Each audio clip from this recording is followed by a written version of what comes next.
2025 was a great start for DC Studios, coming out the gate swinging with movies like Superman, TV series like Peacemaker Season 2, and even continuing on with the last couple of episodes of Creature Commandos. But I think 2026 is going to be a really telling year for DC Studios, as all of the stuff we got in 2025 was written, produced, and directed by our guiding ship of James Gunn. This year, we're going to be getting a whole slate of projects that he has no real creative hand in, and I think that that is going to be a real test to see what DC Studios is really made of without necessarily being guided by James Gunn. Now, I thought 2025 was a really strong year for DC. I really did. I really enjoyed everything we got from it. I thought Creature Commandos, which technically started at the end of 2024 but continued into 2025, I thought was a really strong little series. Superman, which came out in the summer, I absolutely loved. It was one of my favorite movies of last year, probably my favorite Superman movie ever made. I just thought it was great all the way through, just an absolute blast. And even Peacemaker Season 2, which I know was quite controversial for a lot of people, for me personally, I thought it was a really great season of television. I don't know if I liked it more than the first season, but I still thought it was a great follow-up to Season 1. It was also very different from Season 1, and while I think it may have wrapped up a little bit messy towards the end, I think as a whole, I thought Season 2 of Peacemaker was pretty profound and also really emotional, and I just love that show and I love those characters, and I'm very interested to see where those characters go following the end of that show. But what I want to do in this video is take a look ahead at 2026 and discuss what is coming from DC Studio this year. What can we expect from them as a studio? Both the confirmed things that we know we're getting and also perhaps some rumored things that we might be seeing happening, maybe, we'll see. So we're going to dive into that and talk about each project individually. So let's start off with the confirmed projects from DC in 2026, and that will kick off in the summer on June 26th of 2026 with Supergirl. Now, this is the only project on this list, which I've got a list of about 8 things here I'm going to talk about. This is the only one we've got actual footage for and actual trailer for, and as you can see, this is releasing in June, so we're basically going 6 months here without anything really from DC actually releasing. But Supergirl, we got its trailer a few weeks back, and I was really impressed with it. Now, I've been looking forward to Supergirl. I thought it was cool when they announced it, like I thought it was pretty cool that we're getting a Supergirl movie this early on in the DCU, but especially now following Superman, which I loved so much, it really got me hyped for Supergirl. And seeing the trailer, I was really impressed with it. I thought it looks super fun. I think it looks like a really good time. And I think that it looks different enough to Superman to where this is going to have a bit of its own edge, a bit of its own fresh feeling. And also, as mentioned at the beginning of the video, this isn't directed and written by James Gunn. This is written and directed by Craig Gillespie, who gave us movies like Dumb Money and Cruella and I, Tonya. A really talented director, a really talented writer, and is also really good at telling female-led stories. So I think that him coming in to do a Supergirl movie is a great choice. Now, I think the trailer itself showed that they are obviously sticking quite closely to the Woman of Tomorrow comic book arc, which is obviously what this movie was originally titled. It was supposed to be Woman of Tomorrow, but now we're getting it kind of telling it its own story. It's very much going to be following that comic, you know, as a guideline, but it seems like it is going to be deviating in certain points. We see in the trailer that the villain, for example, looks completely different to how he does in the comics, and I think they probably made that choice just to kind of make him a bit more, I guess, threatening as a villain design, because I guess when you look at Krem in the original comic, he's just a dude, like he literally just looks like a guy, whereas here they've made him a lot more alien-like, which I think was probably a deliberate choice to kind of make him feel a bit more threatening as a character overall. But we also get a really good look at Millie Alcock in the role as Supergirl. Now, of course, we got a little cameo from her in Superman, and I really enjoyed that, but I really am liking what Millie is doing with this character. She's playing it completely different to Clark, and I think that's a really good choice, again, because you want to make this character in this film feel different from Superman. You know, it wants to connect, and it wants to have that kind of connections here and there, but in general, it wants to be its own thing, and you want to make this film feel different and fresh from that Superman movie, and I think that Millie's performance as Kara is definitely going to be delivering that for sure. I also liked the action in the trailer as well. I thought it was really punchy, it's heavy, again, it feels a little bit more gritty than Superman, which again fits this character and particularly this story very, very well. We also get to see Crypto again. He's here, he's returning. Obviously, Kara picked him up at the end of Superman, so he's now with her, and we can never say no to more crypto. Like, he's just the best boy in the DC universe. And I think what a lot of people are talking about is, of course, the first look at Lobo. We know that Jason Momoa is in this movie as Lobo, and we get a tiny, like, 1-second shot of him, and he looks as perfect as we all thought he would be. I'm not necessarily Jason Momoa's biggest fan, to be honest with you, but I cannot deny that he is perfect casting for Lobo. He just is. And, you know, even years and years ago when he was first initially kind of thrown around as a casting choice for Lobo, everyone, you know, and myself included, was like, yeah, he's perfect. I'm looking forward to Supergirl. I think it's going to be a good time. I just really hope that the box office for this movie is as strong as Superman, or at least close to, because I think it deserves it. You know, if Superman can do it, there's no reason why Supergirl can't. I really hope that the movie does well, and more importantly, I just hope that it is a next strong step for the DCU. Following Supergirl, we have the next project, which is Lanterns on HBO Max. Now, this doesn't have a release date currently. It was supposed to come out early 2026, but now it seems like it's been pushed back to a late summer release, so I'm expecting this possibly late July, August time. I'm thinking August, personally. Now, Lanterns, this is my most anticipated project on this list. I am a huge Green Lantern fan. I have been waiting and waiting and waiting for a Green Lantern project. I thought we were going to get one in the original DCEU, that of course never materialized. And I was really happy when James Gunn did the announcement video a few years ago, where he came straight out of the gate with a Green Lantern project. Now, I'm kind of in two minds with this Lantern show, because on the one hand, I'm very, very excited about it, but on the other hand, it's not doing what I think I would do with a Green Lantern project if it was me in control of it. So what I mean by that is that this show is being described as a True Detective homage that's going to be a detective thriller set in the American heartland with these two detectives who, of course, end up, of course, being the Green Lanterns, Hal Jordan and Jon Stewart. And they're going to be, you know, investigating this murder. It's kind of like a modern Western. That is so me. I fuck with that shit so hard. I love modern Western shows. Like, one of my favorite shows is Yellowstone. Like, I absolutely love that kind of stuff. And I also am a big fan of shows like Mayor of Kingstown and Task, and I of course like True Detective as well. Like, all those kind of shows, like this feels like it's going to be a combination of those sorts of things. Now, that being said, is that what I would have done with a Green Lantern show? Not really, no. Like, if I was going to do a Green Lantern show, I mean, first of all, I wouldn't have done a show. I would have done a movie. I think Green Lantern suits itself much better to a theatrical film than a TV series. But I do understand why Warner Brothers maybe didn't want to do that. They've been burned by a Green Lantern movie before. I get that. So looking ahead, and they're going, right, let's do a TV show this time. I guess they're maybe going down the detective thriller route to kind of maybe keep the budget down. But again, if you're doing a Green Lantern show, surely you want the budget to be there so you can do these big cosmic effects, because that's what Green Lantern is. So this is what I mean when I'm in two minds about it. It's not what I would do with a Green Lantern show, but everything I'm hearing about it, I still love, just like as a TV show. Whether it's related to Green Lantern or DC or not, as a TV show, I love how it sounds. And the same goes with the casting. Like, I think Aaron Pierre as Jon Stewart is absolutely perfect. Like, you can't, like, honestly, perfect casting. No notes on that whatsoever. But Kyle Chandler, like, obviously there's all the reports about him being too old for the role. I don't care about that, to be honest with you.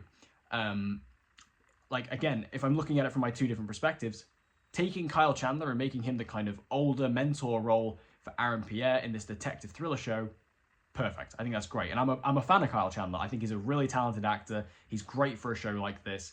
That will work. But is he Hal Jordan? Like, would I have cast him as Hal Jordan if I was going to do a Green Lantern project for DC? No, I would have cast a lot younger. So, again, I'm in two minds about it all. But at the same time, I can't deny that this is my most anticipated project from DC, purely from the fact of, I just want to see Green Lantern again.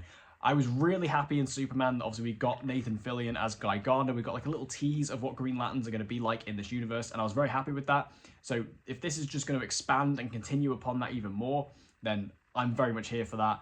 I really want to see that, and I cannot wait until we get that first little bit of footage from this. I know we got that tiny little snippet from the HBO teaser, but that was barely anything.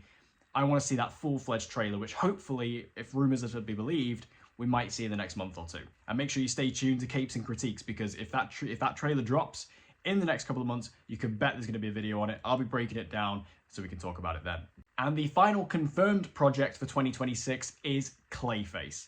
Now, Clayface is definitely the one that I am most cautious on of the three confirmed, because this is coming out on September the 11th of 2026. And first of all, why are they releasing this in September? This is such an October release. I'm very shocked that they have, kept this in September. I think they should probably delay it a month. Purely, from a business perspective, you want your kind of more horror-based movies to be closer to Halloween. And I know it's only a month out from Halloween, but still, there's quite a lot of time between then and now, and between then and Halloween. You could easily push that release date and put it in the kind of Halloween sphere, if you will. But that aside, Clayface is such an interesting choice for a movie, and I kind of love the fact that DC and Warner Brothers have gone ahead with it, because this very much exemplifies what James Gunn has been talking about since he took over DC, which is that they're not just greenlighting projects left, right, and center, and they'll get to them when they do, and we'll, finish and work on the scripts as we're going. No, James Gunn is very much of the opinion that we will make these movies and we will make these projects when we've got a good script, when it's ready to go. And Clayface is very much the leading example of that, because this movie wasn't even on the slate. Like, if you remember back a couple of years ago when James Gunn did that announcement video, Clayface was not on the slate. It wasn't a movie that was mentioned. We heard nothing about this character. Only closest thing we heard was that there was a Batman movie coming out, but that was it. But all of a sudden, this Clayface movie pops out of nowhere from Mike Flanagan, who pitched it to DC, and he had a script ready to go, and they went, this sounds great, let's get it made. And I think that that's really cool. I think that's really nice that, Warner Brothers and DC Studios, James Gunn and Peter Safran, they are able to recognize when they've got something good, and they're willing to kind of take a chance on something like that, which, isn't going to be as much of a guaranteed success as something like Superman or a Batman film, but very much a kind of, a lot more of a risk for the superhero genre. Now, it is also very wild to me that this is going to be the third theatrically released DC film, and it's going to be Superman, or it's going to be Clayface. Like, that's kind of crazy to me. Like, the first one was Superman, which makes perfect sense. Second one's going to be Supergirl, which some people might see as a bit of a reach, but I think if you kind of view it from the perspective of this is carrying and riding on the coattails of Superman, and this is almost a sequel in a way to Superman, I actually think that's quite smart. But then Clayface, a B-tier, C-tier Batman villain who's now getting his own solo film, before Batman has even been properly introduced into this universe, that's a choice. That's bold. And again, I think it's a wild, interesting choice. I'm excited to see how they go with it and how it plays out for them. But it is kind of wild. It's ballsy. Now, obviously, this film is going to have a much lower budget than what we've seen from the other DC films so far, and that will obviously help with the box office. But I'm just curious to see what this movie is. Is it going to be kind of like Joker, where it's this very dark and very serious origin story for a comic book character, although obviously Joker was kind of its own thing? Or is this going to be a bit more fantastical? We have heard rumors that this is going to be very much based on Clayface's appearance from Batman the Animated Series, and they're kind of going down that route and that origin, which, if that's the case, I think that's probably the smartest way to go, because that is the kind of more attainable, more realistic version of Clayface that I think audience members would be kind of more prepared to tackle and to take on compared to the original.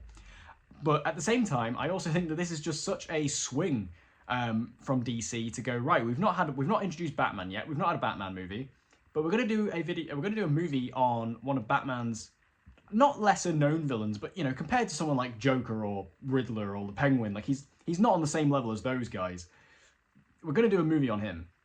That's kind of wild. Now, obviously, Clayface did technically appear in Creature Commandos, but I feel like that's kind of a wild coincidence. This does not feel connected in any way, especially when Clayface in Creature Commandos was played by Alan Tudyk. And obviously the whole thing with DC is whoever plays their character in animation can also play him in live action. But now we're getting Tom Reese playing Clayface in live action, not Alan Tudyk. So I feel like that wasn't planned. That wasn't a thing. I feel like they just put Clayface in Creature Commandos as a fun little throwaway thing, and they had Alan Tudyk obviously there on the show anyway, who's very versatile with his voice, so they just kind of let him do it.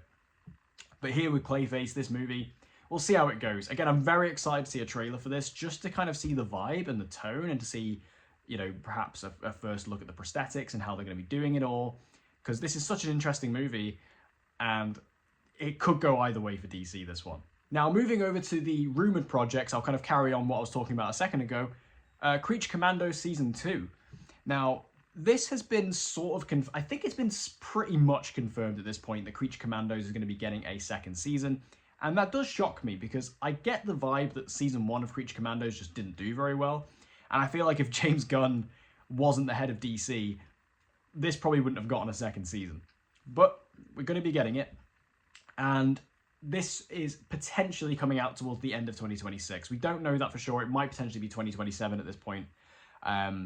But Creature Commandos, like, I'd look forward to a second season. I thought the first season was really strong, and now that I think they've gotten all the character introductions out of the way, they can really sort of knuckle down and focus on making a really strong story for the second season. Because I think that was the thing that really brought down season 1 for me, was the fact that while every episode did a great job of exploring a individual member of the Commandos, the main story kind of felt like it took the back seat a lot of the time. So when we got to the finale, it felt a little bit rushed to me. Whereas I feel like with season 2, we've done all that, all the characters are set up and established, we know who they all are, let's just go. And I think that that will make Creature Commando season 2 a stronger season than season 1. And the other big rumor, which has actually come up this week about Creature Commando season 2, is that Captain Atom is going to be appearing in the season. Now, again, this isn't confirmed, this is a rumor, but I think Captain Atom is a really awesome character to throw into a show like this. It's very much a character that James Gunn, you can see, wants to play with and wants to be able to throw into this universe. And I think that's a really cool choice. I think this is a great show for him to appear on, because you can kind of do whatever you want with him, because it's not in live action. And then obviously if people take to him and you want to bring him into live action, you can do that later on. I guess the interesting thing will be, who would they cast? Now, if this gets confirmed and we talk about it, I might do a video on who they should cast as Captain Atom in Creature Commandos. But for now, if you have any thoughts, let me know in the comments down below. Who would you cast as Captain Atom in the DCU? There's also that DC crime Jimmy Olsen series that was confirmed a few months back, which might be going into production this year. So again, I don't see this releasing in 2026, but I think this will go into production this year. This is the Superman spin-off starring Scarlett Johansson as Jimmy Olsen. And it's going to be focusing on, it's going to be like an episodic series focusing on different crimes and characters within the DC world, sort of led by Jimmy Olsen. And the main character we've heard teased for this first season is Gorilla Grodd. Now, this sounds really fun to me. Like, I really like the idea of this. I want it to be very silly. Like, I want this to be a kind of fun, almost sitcom kind of style show. I think that would work really well, but obviously with a DC crime edge to it. And one thing I really loved in Superman but did not get enough time was all the Daily Planet staff. So if they have roles in this, which I'm sure they would, I think that would be nice to kind of explore those characters a little bit more, because they were all so well cast. We just didn't, the movie just didn't really have enough time to give enough screen time to them all. So if they have bigger roles in this, I would like to see that. And the idea of Gorilla Grodd being in it is fantastic. Again, this is why I love James Gunn being the head of this universe, because he just loves the comics, he loves these characters, and he's not afraid to go wacky and wild with it. So chucking Gorilla Grodd in a series like this, again, when we haven't even had The Flash yet, I think is really nice, especially as a huge Flash fan. Like, I would love to see this, and hopefully this will be our first little step towards getting The Flash in the DCU. So yeah, this series isn't confirmed for next year, but it's probably going to go into production next year, leading to a release date perhaps right at the end of 2026, or more likely into 2027. And the other big one which I'll chuck in is Sergeant Rock. Now, Sergeant Rock was, of course, a movie that was being fast-tracked by DC about a year ago, because we had Luca Guadagnino attached to direct, we had Colin Farrell attached to star, and the movie was very much looking like it was going into production. Now, the movie was supposed to be already in production by now and set for a 2026 release date, but that has all been pushed back, and the last we heard about this project was it's going to maybe go into production in summer of 2026. So, again, I will keep you guys posted, I'll keep you updated on this one, on the news as and when it happens. But we might see Sergeant Rock potentially go into production this year, but we are currently at lack of a director. Luca Guadagnino did step away from the project to focus on his own stuff. Obviously, Luca has got a very kind of extensive career, on his own. He doesn't necessarily need a DC project to kind of boost that. So he's very busy. He's always making movies. So we do need a new director to take on Sergeant Rock. So hopefully we'll hear about that soon, and then the production can then start up again. But kind of what I asked you guys before about Captain Atom, who do you want to see direct the Sergeant Rock movie? I think that's a good question. Who would you like to see take on this Sergeant Rock project? Because again, this is very similar to Clayface to me, like a very odd project to kind of do so early in the DCU. But if the script's good and it's a good movie, who the hell cares? Like, let's just see it. So hopefully we'll hear some more news about Sergeant Rock very soon. Now finally, there are a couple of other like smaller TV projects coming out from DC this year, which I haven't really spent much time talking about because, to be honest, I'm not caught up on them. We're getting the third season of My Adventures with Superman, which I did start watching, but I fell off of it in the first season pretty quickly. I need to go back to it, to be honest, because it was really good. I just was very busy with other stuff at the time. And same goes for Caped Crusader Season 2, the Batman series on Amazon, which again, I quite enjoyed the first couple of episodes I watched of it, but I just didn't carry on with it because I was busy with other stuff. I will go back to both of these shows before the new seasons come out, but they are both set for release in 2026 at some point. But that's DC in 2026. That's everything we're getting from DC Studios, confirmed, rumoured. Obviously, there's going to be some rumours and leaks and stuff like that that I've missed or didn't talk about in this video. These were the ones that I kind of cherry-picked as the ones that are obviously definitely happening and the ones that have a pretty good chance of happening that we should definitely be keeping our eye on over the year. And obviously, let me know in the comment section down below, which of these projects are you most looking forward to? Which one speaks your interest the most? Like I say, for me, I think my top choice is Lanterns, but I am looking forward to all the projects we are getting this year. There's not one that I think looks bad or that I think is going to be bad. I think DC is, they had a great year last year, and I think this is going to continue that trend. I think that DC is in a really good place. But let me know what you guys think about everything in this list, and make sure you say subscribe to the channel and hit that notification bell so you don't miss any uploads from Capes and Critiques. I'm going to be talking about all of these DC projects over the year, talking about all the news and leaks and rumours that drop over the internet over the next year. So make sure you subscribe so you don't miss a thing, and I hope to see you guys again in my next video.